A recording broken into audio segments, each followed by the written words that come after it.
Basahin po natin ang Jude 4. Ito po ang ginamit kong challenge doon sa church sa Lucena na nag-ordain. Dahil parang bagong-bago pa lamang. At nung nakita nung isang preacher, sabi niya, gusto ko din magkaroon ng ganyan sa amin. Ibig sabihin, hindi nila ginagawa regularly. But for us, by the grace of God, simula nung tayo ay nag-umpisa, even before, I was ordained, and it has been the practice. Pastor Chito was ordained in America, and one ordaining him was ordained by people who are older than him. So it has been our practice. And we strictly guard the pulpit. Ito pong pulpit na ito, although this is made of wood and there is no gold in it, ito ay ginawa ni Brother Louis by the grace of God. No? At siguro, pagkapapaltan natin ito, ay ilalagay natin sa isang museum na magandang may hawla. No? Why do we strictly guard the pulpit? Jude 4. For there are certain men crept in unawares, who were before of old ordained to this condemnation, ungodly men, turning the grace of our God into lasciviousness, and denying the only Lord God and our Lord Jesus Christ. Another verse is in Acts 20:29, another reason why we guard the pulpit zealously, and we are strictly doing it. In Acts 20:29, we have been warned. For I know this, that after my departure shall grievous wolves enter in among you, not sparing the flock. Also of your own selves shall men arise, speaking perverse things, to draw away disciples after them. Therefore, watch and remember. Kanina may nakita akong isang picture ng worship. At ang picture na yan ay isang babaeng umiiyak sa microphone at nakaluhod. Hindi po yan ang worship, emotion yan. Tayo po, ang ating worship ay pagka sumusunod tayo at yumuyuko tayo sa doktrina ng Panginoon ayon sa katotohanan. Kapag tayo ay nakakarinig ng truth, tapos sumisigaw yung puso natin, tama yan, nasa Bible yan, at yan ay hiyaw ng Holy Spirit, who is the author of the Bible. And we bow, therefore, our spirits, not just our emotions, but our whole body, soul, and spirit, bow to the majesty of that truth. That is worship. That is worship. Hindi yung kumakanta ka ng isang oras, tapos sa sobrang tindi ng emotion at ng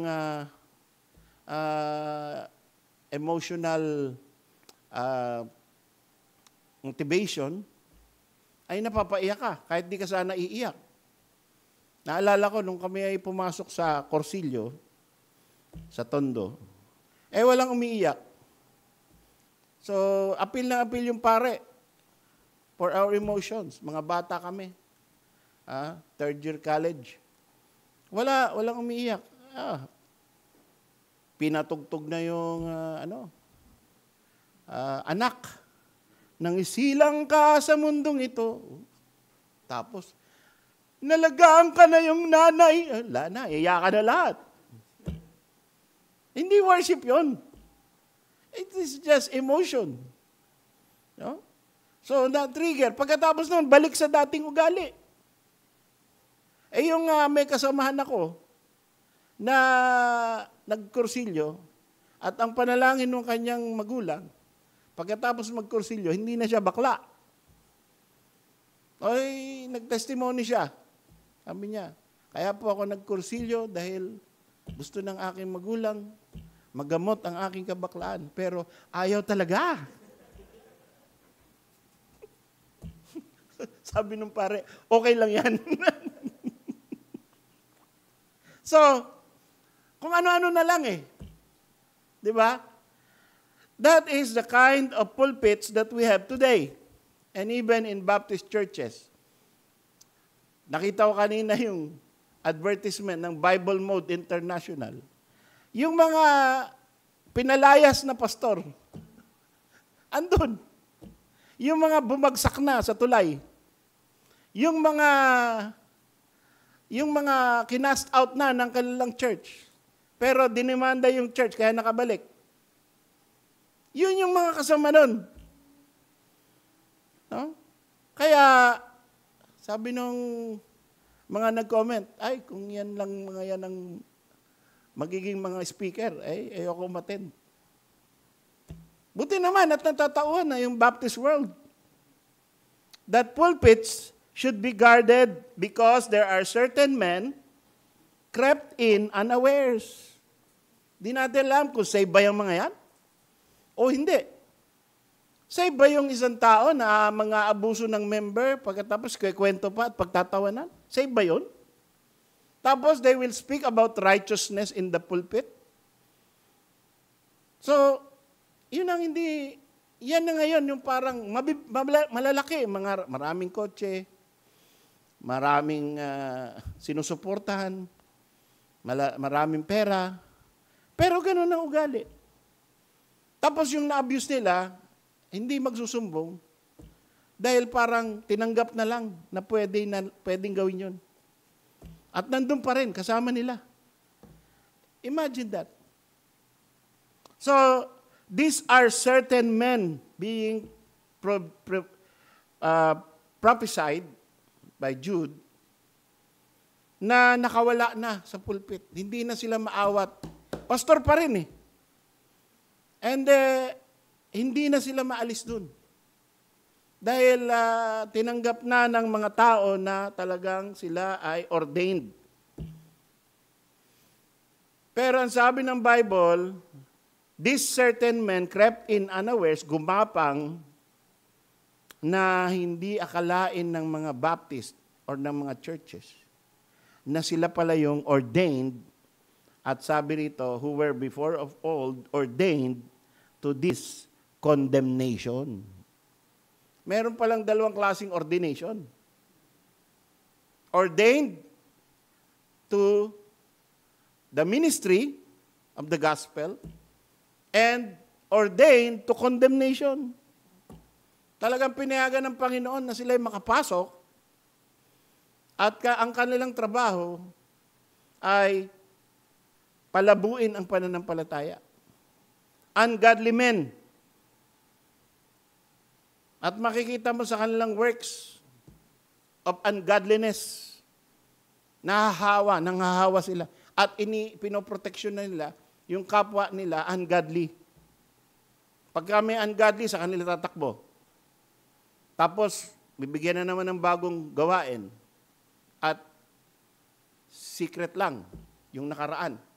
So itong mga bagong biktima, imbis na bagong ligtas, sila ay magiging bagong biktima ng pastor na nalaglag.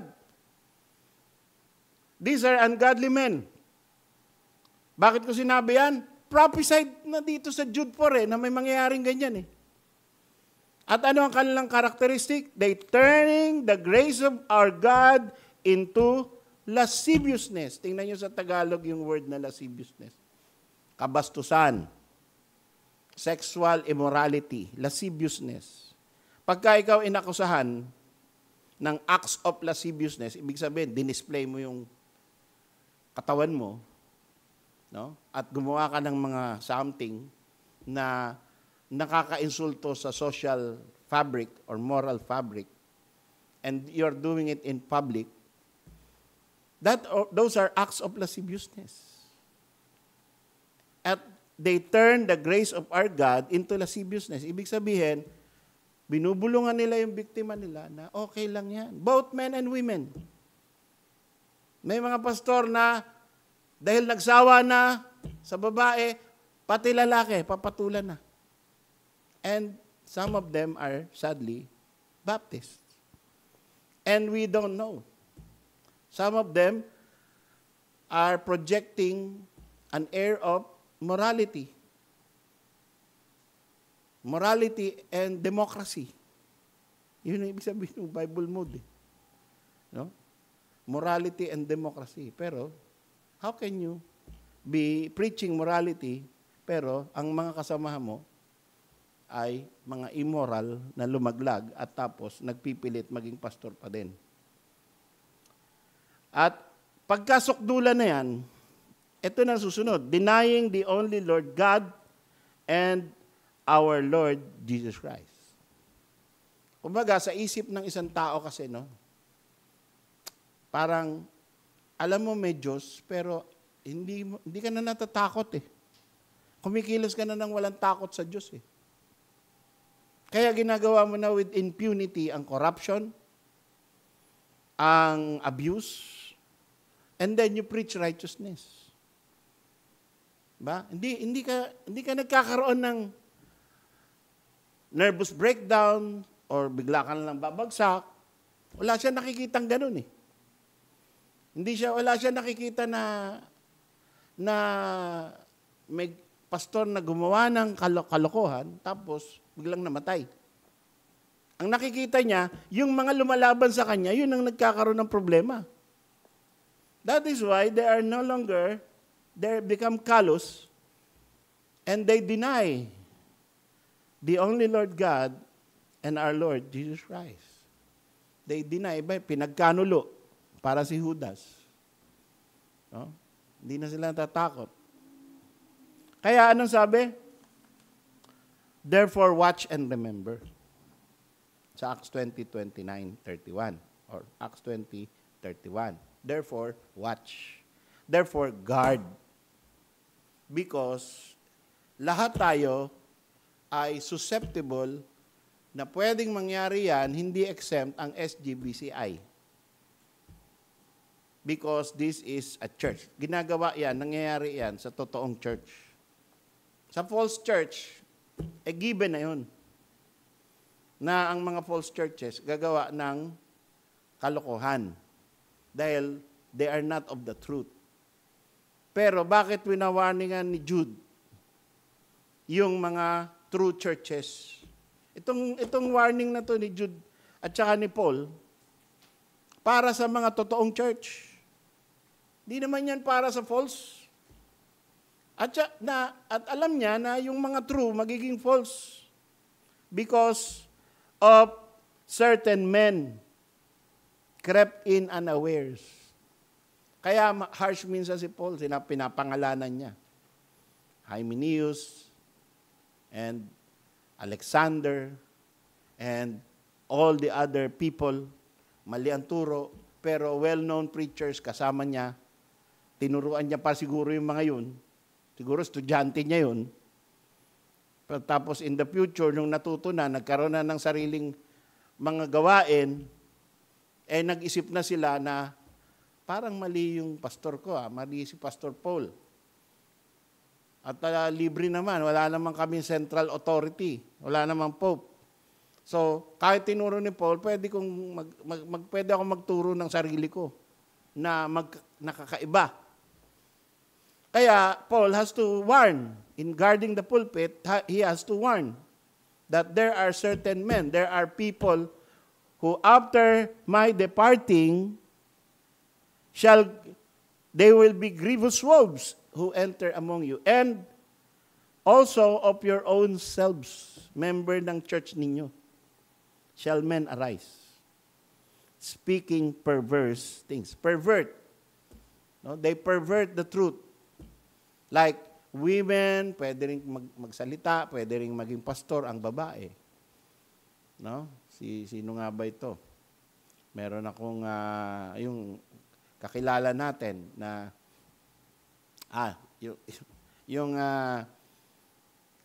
yung inaatenan ng magulang biyenan ni Brother Rowie. Babae pastor. No? Kaya hindi sila maka-attend doon dahil alam nila mali ang babaeng pastor. Kaya lang, hindi naman niya ma-rebuke dahil doon sila, magulang yon. So, let's just pray na matauhan yung babaeng pastor at matauhan yung mga magulang para baguhin. Pero it's there, no? Andito na yan, malapit na yan, at dumadami yan. Pag hindi tayo nag-ingat, di tayo maging strict, baka pagkatapos ng Pastor Nilo, pagkatapos susunod na pastor, susunod, babae na pastor. Pagka hindi tayo maingat, pagka hindi tayo, pagka yung men ay hindi nagka-come forward, no? Yan ang mangyayari. Na pagka natapos tayo, itong generation na to, ay yung susunod na generation, ang i-elect, yung pastor na hindi tama. And these are members of the church, speaking perverse things, to draw away disciples after them. Dahil tayo naniwala tayo sa vote, church vote. So, pwedeng gamitin yan na mali ang desisyon, pero majority wins. Yun ang gusto ng church. Kaya, anong gagawin natin? Either, aalis na tayo. Yung mga nasa katotohanan, yun ang aalis. Yung mga nasa mali, yun ang magiging may-ari nitong building na to. Kasi sila yung mas marami. Kaya hindi unkindness na maging strict. It is part of our mandate. No?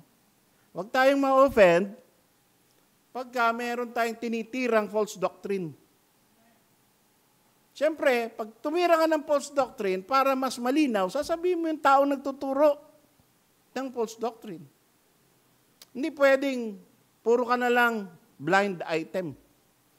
Minsan ganon. Pero si Paul, may blind item, merong real item. Pinapangalanan niya talaga. No? Kaya, when it comes to the fight for truth, the fight for truthfulness in the pulpit, the fight for morality, righteousness in the church, huwag tayong mangingimi na maging istrikto. At hindi, siyempre with love.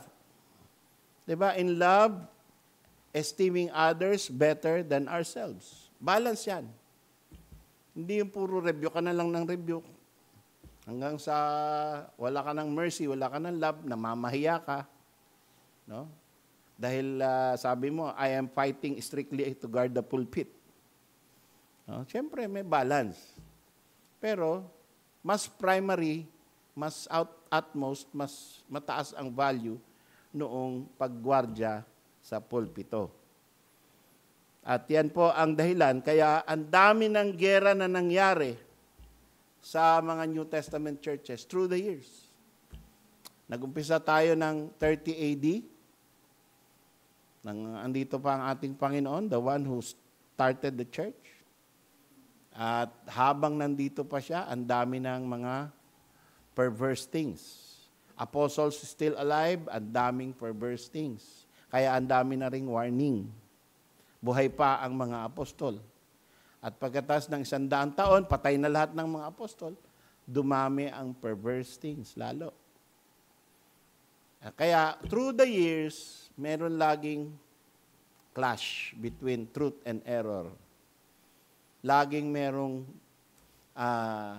hindi pumapayag, stricto. At meron namang nagko-compromise. Iyan ay simula pa ng Christianity, ganyan na. Kaya hindi tayo bibitaw sa gera na yan. We will guard this pulpit strictly. Meron tayong gagawin na purge. No? Yung mga matatagal na hindi sumisipot, ay rekisahin natin yung ating attendance sheet. Yung mga hindi na nagpapakita, hindi na nag-hello, hindi na nag-amen, hindi na nagpapadala ng tithes, at wala nang pakialam. No? Kailangan, tindigan natin na hindi nila pwedeng dapat masabi na dyan ako member.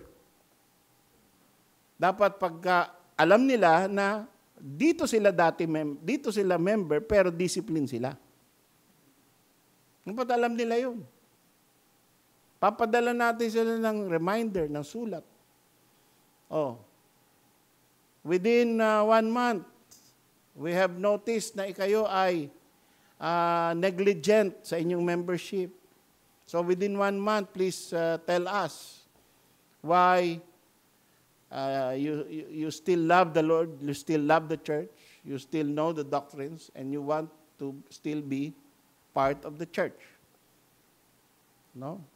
Para hindi nabigla na lang. Baka mamaya, meron palang pinagdadaanan na hindi na makasulat or whatever. Or napalta na nabura lahat, nanakaw yung cellphone, nabura na lahat ng contacts. So we will know. Pero importante yun. Na lahat ng nabaptize na natin dito, lahat ng naging part na ng IMUS, ay mabigyan natin ng notice kung sila hindi na umiimik. That's part of guarding the pulpit. And then, they can be restored. Hindi naman permanent yan. At saka naman, hindi naman yan anger. Hindi punishment. It is part of reminder so that people will be conscious, aware, that they are putting themselves in not a good position. And they will give an account to God kung sila ay hindi na nagmamahal sa church. So yan po, parte yan, at tayo ay patuloy na maggwardya sa ating pulpito. To God be the glory.